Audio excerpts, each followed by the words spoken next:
The sound of her heels echoed through the empty hallway like the ticking of a time bomb. I shouldn't have been there. I knew that. But something stronger than reason kept me rooted just outside that classroom door, heart pounding like it wanted out of my chest. The lights were still on. The windows, fogged by the night's humidity, cast a surreal glow around the edges of the doorframe. And inside, she stood, Ms. Carter, my literature teacher, the woman I had admired from a distance for months, with a presence so magnetic it felt almost unfair. Her hair was tied back lazily, her blouse untucked, the sleeves rolled up. She looked nothing like the polished professor we saw in daylight. She looked real, human. And I think that was the most dangerous thing about her that night.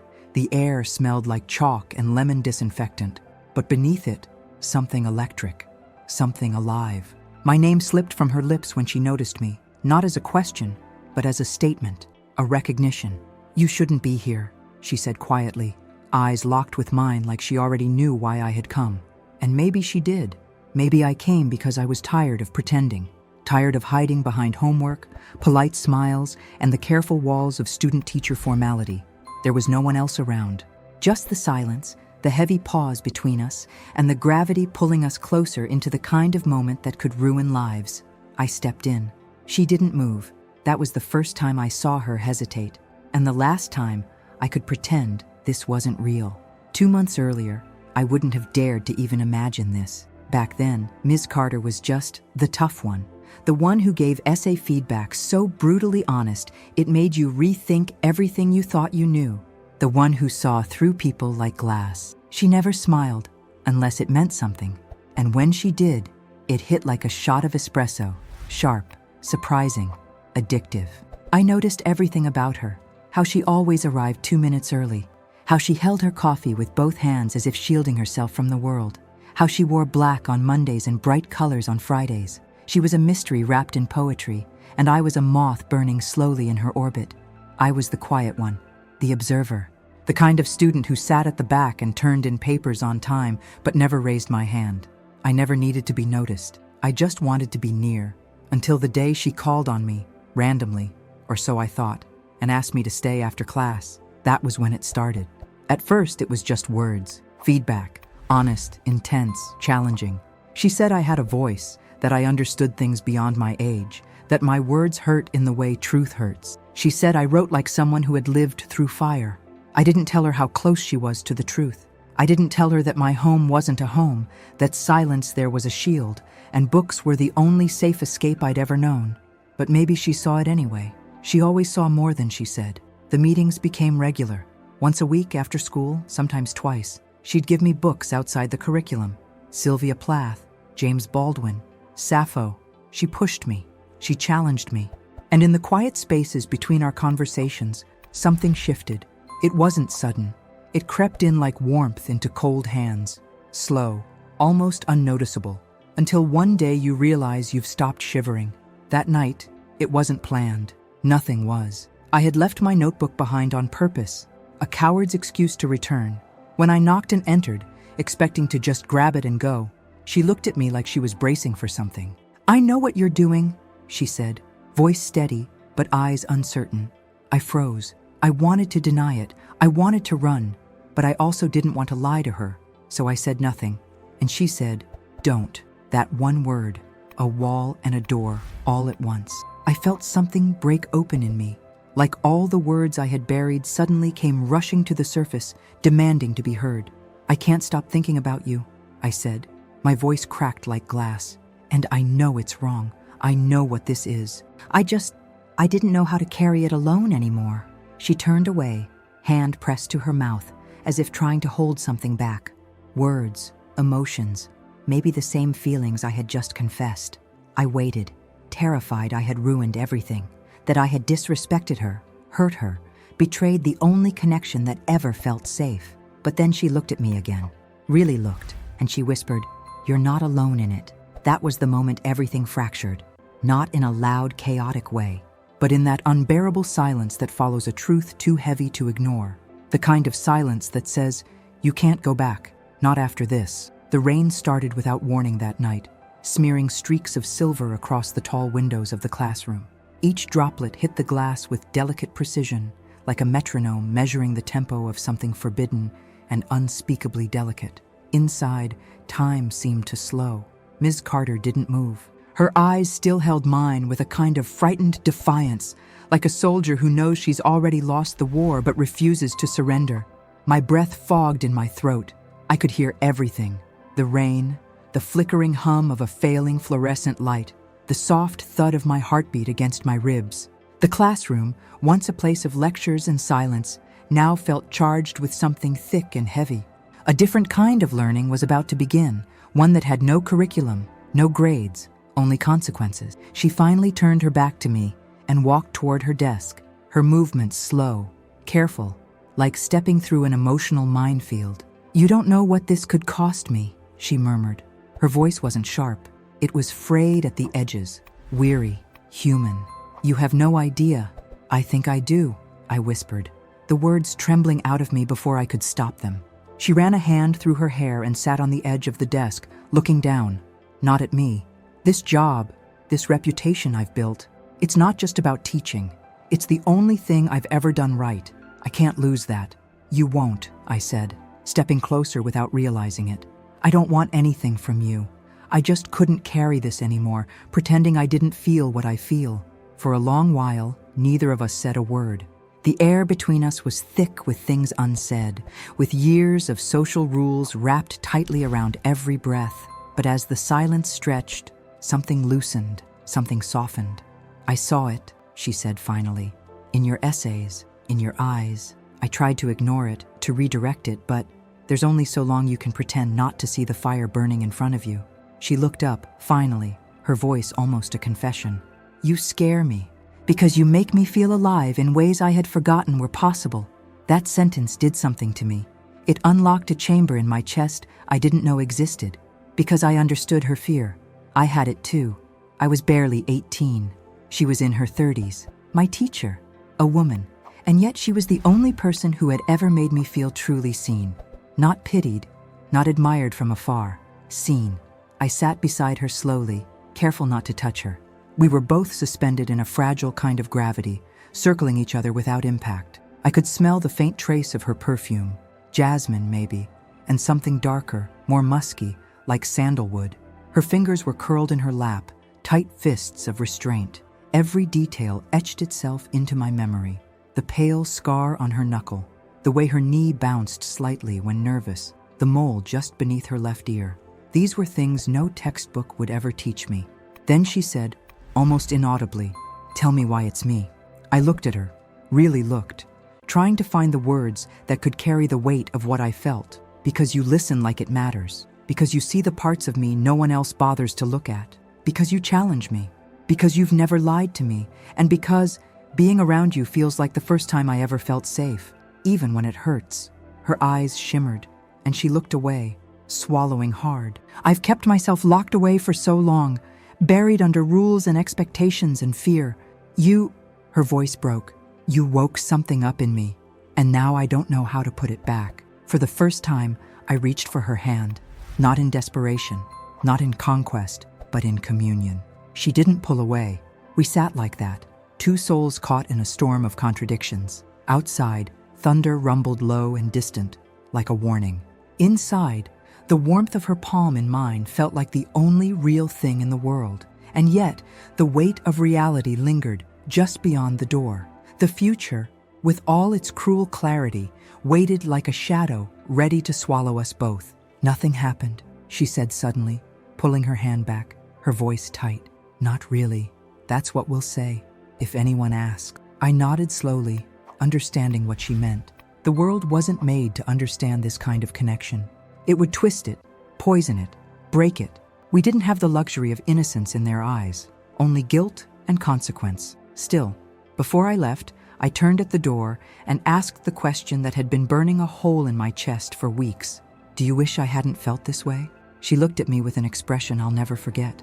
Bittersweet, torn, soft. "No," she said.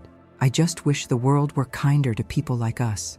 I walked out into the rain, each drop mixing with the warmth on my cheeks. I didn't know if it was sadness or something else entirely. I just knew that nothing was the same anymore. Not me, not her, not the air between us. And maybe that's how you know something's real, when it changes you, quietly, irrevocably. If you've ever carried a feeling like this, one that you were never allowed to name, if someone once saw you in a way the world said they shouldn't, tell me in the comments. I want to read your story. And if this story moved you, if it awakened something you thought you had buried, don't forget to subscribe. There's more coming. Stories that matter. Stories that hurt beautifully. The next day, the world resumed its cruel rhythm as if nothing had happened. Students filled the hallways with careless laughter and idle gossip. Lockers slammed, sneakers squeaked across the linoleum floors. And somewhere in the middle of it all, Ms. Carter stood at the front of room 217 like always, collected, distant, unreadable. But I knew what her voice sounded like when it cracked. I knew what her eyes held when no one was watching. I knew the tremor behind the calm, and that knowledge became a secret I carried like a blade, both precious and dangerous. She didn't look at me once during class, not even when she returned my essay with her usual red ink scrawled in the margins. But beneath the feedback, in smaller, tighter handwriting, one line pulled my breath from my chest. Please don't stay after today. I read it again and again.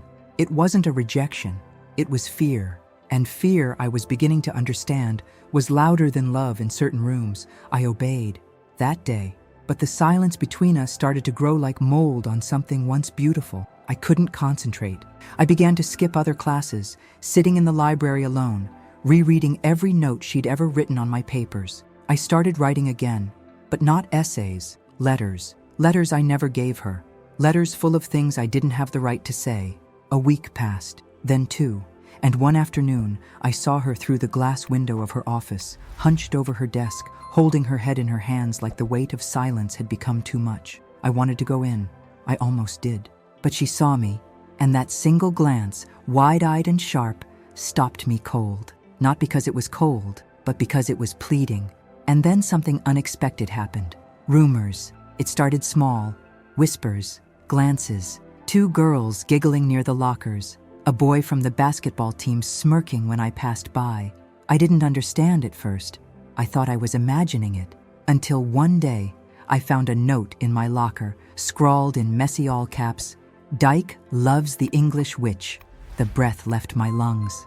I tore the paper into shreds before anyone saw, but the damage was done. My hands shook. My heart pounded not with embarrassment, but rage. Someone had seen something, or guessed. Or maybe we had slipped more than we realized. Either way, it had begun. That afternoon, I couldn't stop myself. I waited until the final bell rang and went straight to her classroom. The door was locked, but the light was on. I knocked once. She opened it slowly.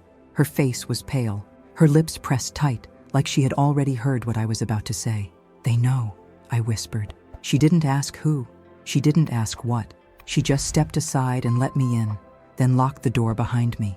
For the first time in weeks, we were alone.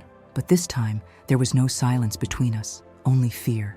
"I've worked here for 7 years," she said, voice shaking. "I built everything carefully. No slip-ups, no questions. Now they're whispering. And you're still so young. They'll turn this on you. They'll say I used you.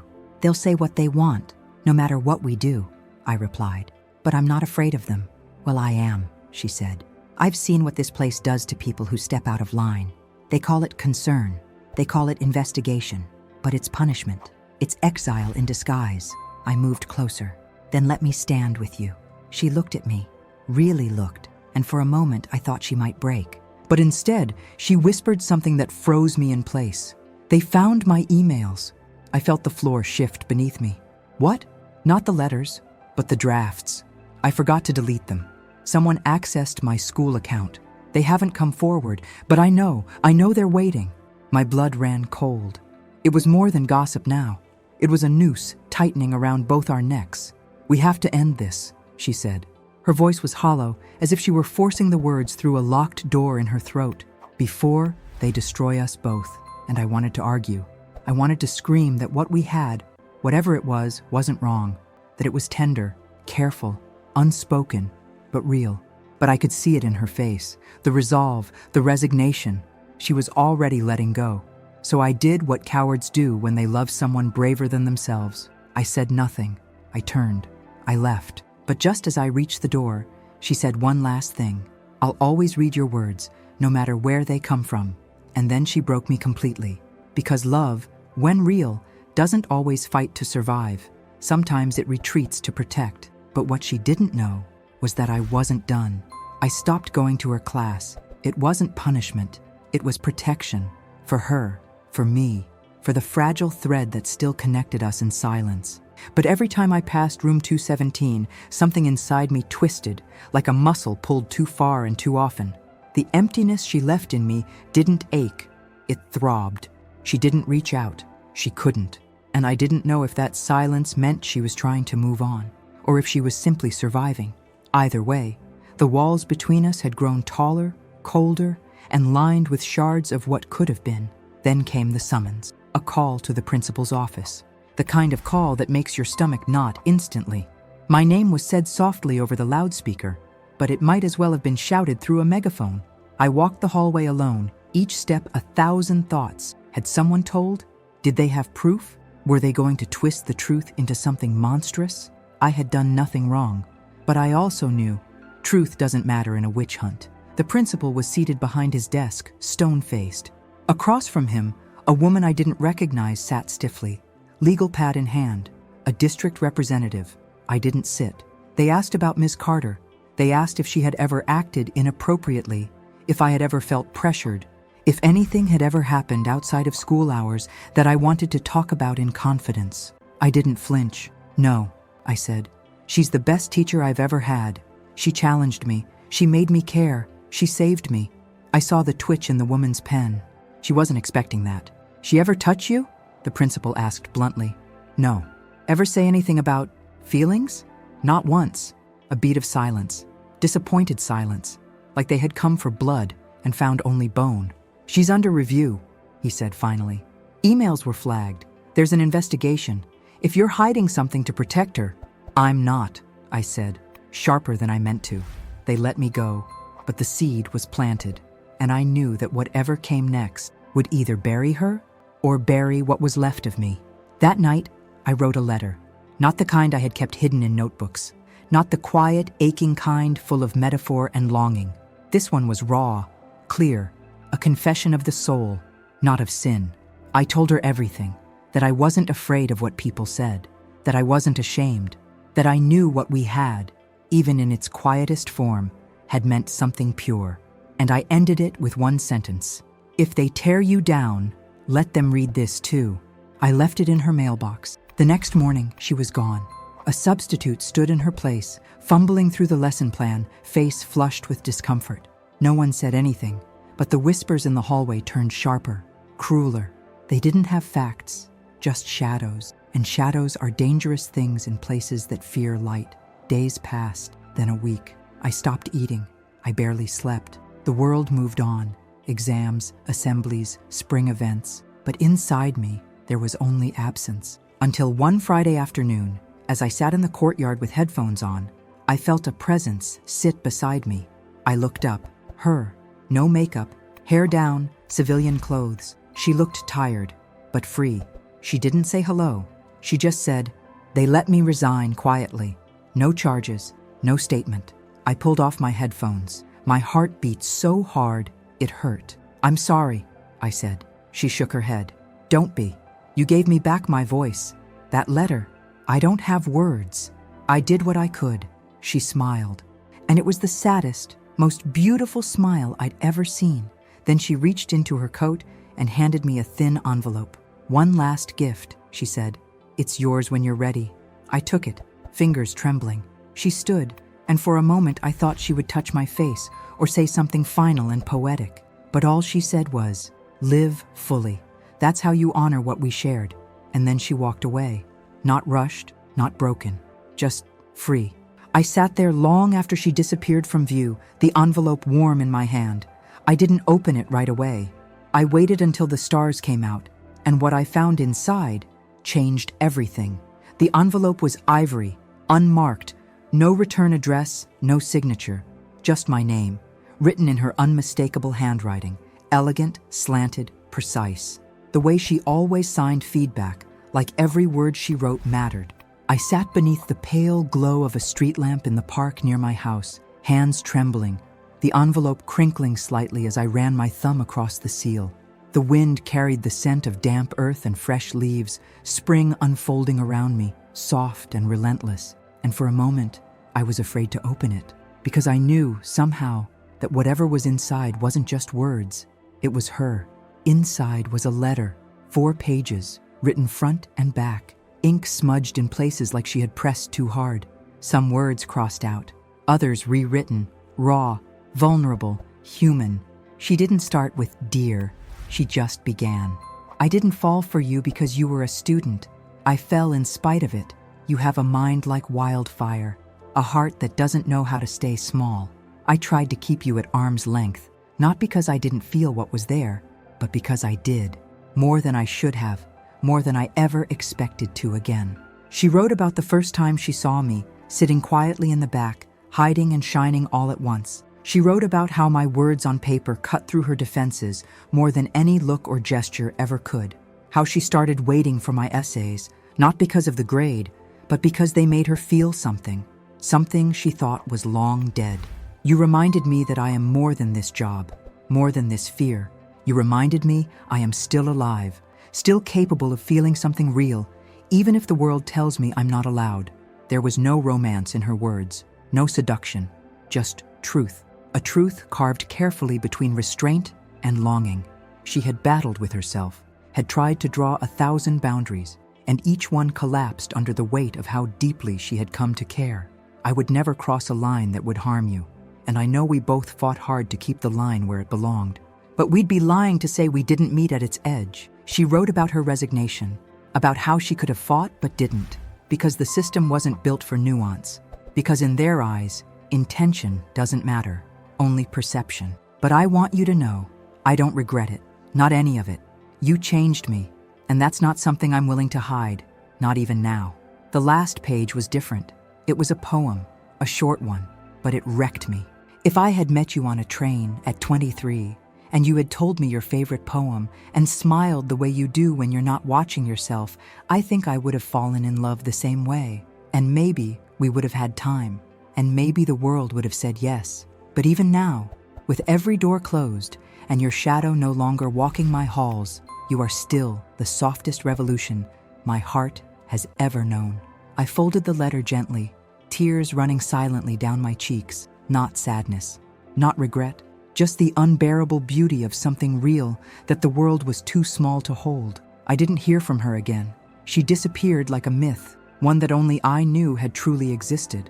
But I carried her words with me, like a sacred text. Months passed. I graduated. The ceremony was stiff, hollow. I scanned the crowd, half hoping she might be there. She wasn't. But when they called my name, and I stepped onto that stage, I imagined her watching anyway, somewhere, quietly proud, still reading my words, wherever they landed. I went to college, I studied literature, I wrote a lot. Sometimes I wondered if she ever read my work when it was published in student journals or shared in online forums. I always hoped she did. I always hoped she'd recognize the fingerprints of her voice in mine. Years later, I gave a TED Talk about teachers who change lives. I didn't say her name. I didn't have to, but I saw the comments. People knew. They felt it. That silent, aching bond. That thing that almost was. And sometimes, when I walk past a bookstore or a classroom or a park in spring, I feel her, not as a ghost, but as a page that lives permanently dog-eared in the story of who I became. I never tried to find her. I honored her wish to vanish cleanly. But I wrote a novel once. The first page was hers, word for word, that poem hidden in plain sight.